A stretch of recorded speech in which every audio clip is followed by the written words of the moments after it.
शर्मा राज्यसभा भेजना चाह रही है विनेश फोगाट को कांग्रेस पार्टी, आपको सपोर्ट करना चाहिए, एमएलएज आपके पास है, बोलिए। ऐसा है, उनको राज्यसभा भेजना नहीं भेजना ये कांग्रेस की अपनी राजनीति है, उसमें हमें कुछ कहने की जरूरत नहीं है। वैसे भी ये तड़कती भटकती हुई तड़पती आत्मा है, तो ये आत्मा जो अभी लोकसभा का चुनाव हारी है, इसके बाद इनके पास बचा क्या है? इनके पास ये दिवालिया हो चुके हैं राजनीतिक रूप से, न मुद्दे हैं इनके पास, न कहने के लिए कुछ है, लगातार संसद में फ्लॉप होते जा रहे हैं। तो इनको तो कहीं भी कुछ मिल जाए, कुछ भी बन जाए, उसके ऊपर राजनीति करना है।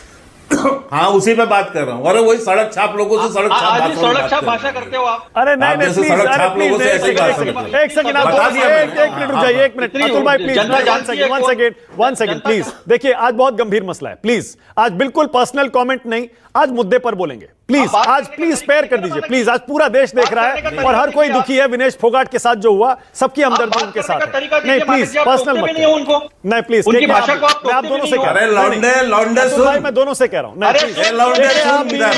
आज नहीं प्लीज, बिल्कुल नहीं, नो, आज राजनीति पर बात करिए, मुद्दों पर बात करिए, कोई पर्सनल कमेंट नहीं, प्लीज नो पर्सनल कमेंट। के राजनीति पर मुद्दे पर आइए, के बोलिए। अच्छा आदमी है ये, मैं बिल्कुल मैंने राजनीतिक बात नहीं की, लेकिन बीच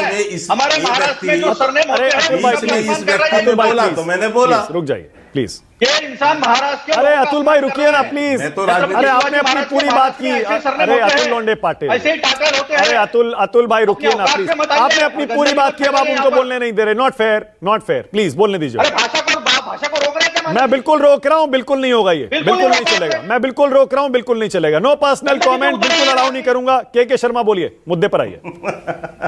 जवाब नहीं, इसके पास तो गंदगी पे उतर रहा है। देखिए मैं मानक जी, मैंने बिल्कुल राजनीतिक बात की और फिर दोहरा दे रहा हूं कि 2024 के लोकसभा चुनाव हार के बाद ये तड़पती भड़कते लोग, तड़पती आत्माएं जो थी, वो तड़पती आत्माएं इनके पास ये राजनीतिक रूप से मुद्दा विहीन है।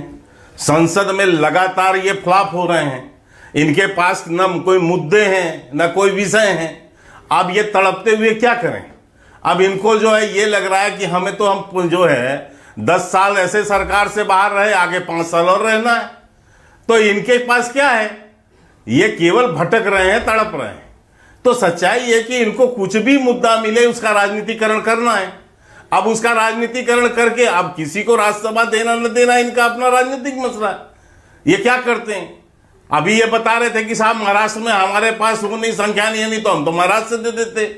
तो कर्नाटका में है ना, जब आप इमरान प्रताप गढ़ी को वहां से लाके महाराष्ट्र से दे सकते हैं राज्यसभा, तो किसी को कर्नाटका से क्यों नहीं दे सकते आप? लेकिन क्योंकि आपको राजनीति करनी है, आपको खेल को और खिलाड़ी को दोनों को राजनीति के कटघरे में लाना है, इसलिए आप ये कर रहे हैं। और जो भी कर रहे हैं अच्छा कर रहे हैं, आप इसका परिणाम आप कर रहे हैं, आप जानिएगा। ये हमारे कोर्स नहीं है, हमारा विषय नहीं है। मानक जी, हमारा विषय बहुत स्पष्ट है।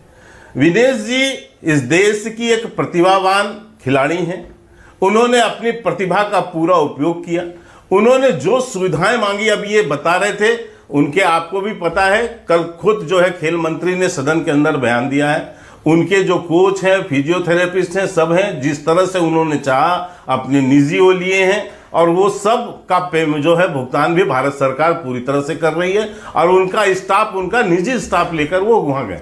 तो इसलिए इस तरह का आरोप लगाना कि भारत सरकार ने उनके लिए कोई वो नहीं की, कोई सुविधा नहीं दी, ये बिल्कुल गलत है, राजनीति से जुड़ा हुआ विषय। इसके बाद स्वयं प्रधानमंत्री जी ने उनसे जो है उनका उत्साहवर्धन किया। पीटी उषा जी को जो कह के आज जो मामला चल रहा है वहां पर, उसके लिए बार बार उनको जो है कहा कि आप उस पर जाइए और पूरी तरह एफर्ट्स करते हुए इस लड़ाई को हमें लड़ना है, उनको न्याय मिलना चाहिए, इसके लिए एफर्ट्स भी किया। अभी ये बता रहे हैं 70 साल के राजनीतिक इतिहास में, मानक जी मुझे ये बता सकते हैं कि ओलंपिक खेल में जाने से पहले कोई प्रधानमंत्री देश के सारे खिलाड़ी जो ओलंपिक में जाते हो उनको बुलाकर अपने प्रधानमंत्री निवास में 2.5 घंटे तक उनसे वार्ता करना, उनका मनोबल बढ़ाना, ये कोई पहली बार इस बार नहीं हुआ, पहले भी आपने देखा। आने के बाद उनसे पुनः मिलना, उन लोगों का मनोबल बढ़ाना, ये काम कोई कर सकता है तो देश में सिर्फ प्रधानमंत्री मोदी जी ने किया है।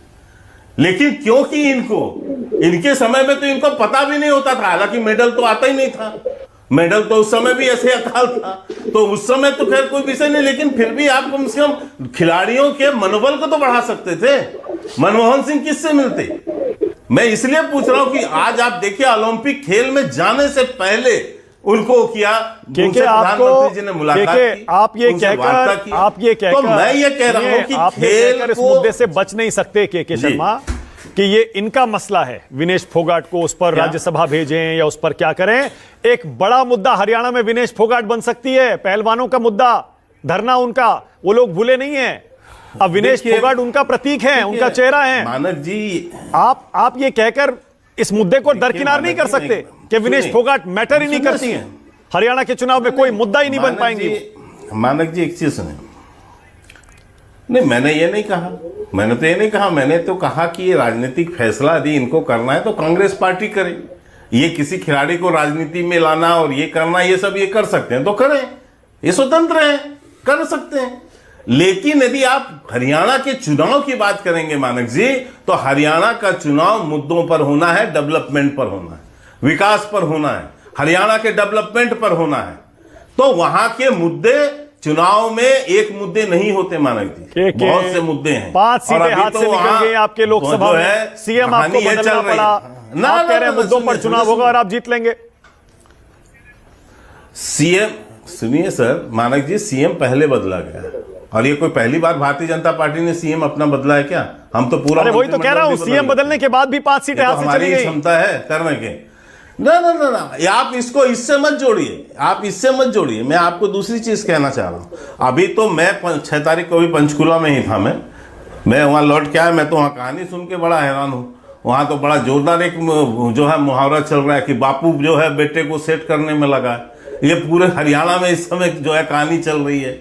और दूसरी जो बापू बेटे को सेट करने में लगा है, और दूसरी तरफ जो है जितनी मारकाट मची हुई अंदर में, वो सारी चीज हरियाणा के पिछली बार भी आपको बहुमत नहीं आया था, बड़ी मुश्किल से जेजेपी के सहारे सरकार बना पाए थे आप, और इस बार तो लोकसभा में भी बिल्कुल देख लीजिए हाल आपका क्या हुआ, सीटें आधी हो गई। कैसे करेंगे इस बार? ऊपर से विनेश फोगाट का ये इतना बड़ा मुद्दा। सुनिए सुनिए, विनेश फोगाट का मुद्दा हमारे अगेंस्ट नहीं है सर, ये बनाने की कोशिश करेंगे उसे राजनीतिक मुद्दा, लेकिन राजनीतिक मुद्दा ये बनाने की कोशिश करेंगे ना, जनता के बीच में बनता है कि नहीं ये देखना होगा। वो कह रहे हैं 40 में से 5 भी नहीं आएंगी इस बार। पिछली बार ऐसा नहीं था तो बहुत जगह स्थिति होती है। अच्छा वो तो भविष्यवक्ता है भाई, वो लोग तोता छाप भविष्यवक्ताओं को मैं क्या कर सकता हूं? इनको तोता लेके किसी कचहरी और मजिस्ट्रेट के ऑफिस के सामने बैठना चाहिए, वहां ताश के पत्ते निकाले, भविष्यवाणी करें। इनको तो पाटिल 30 सेकंड में मुझे कुछ 30 सेकंड और आप दोनों को दें, उसके बाद आगे जाओ। लेकिन मैं एक बात कहता हूं, एक बात मात्र, हाँ एक बात मात्र कह देता हूं कि चाहे वहां पर हो मामला, चाहे महाराष्ट्र का हो, महाराष्ट्र के अंदर भी किस ढंग से जो है वहां जो इनकी जो है आपस के अंदर में द्वंद्व चल रहा है, ये सारा ही लोग देख रहे हैं। उद्धव ठाकरे कभी यहाँ भाग के दिल्ली पहुंच रहे हैं, कभी वहां बयानबाजी कर रहे हैं, कहीं वहां बयानबाजी कर रहे हैं। तो ये अपना घर संभाल ले, दूसरे की चिंता नहीं।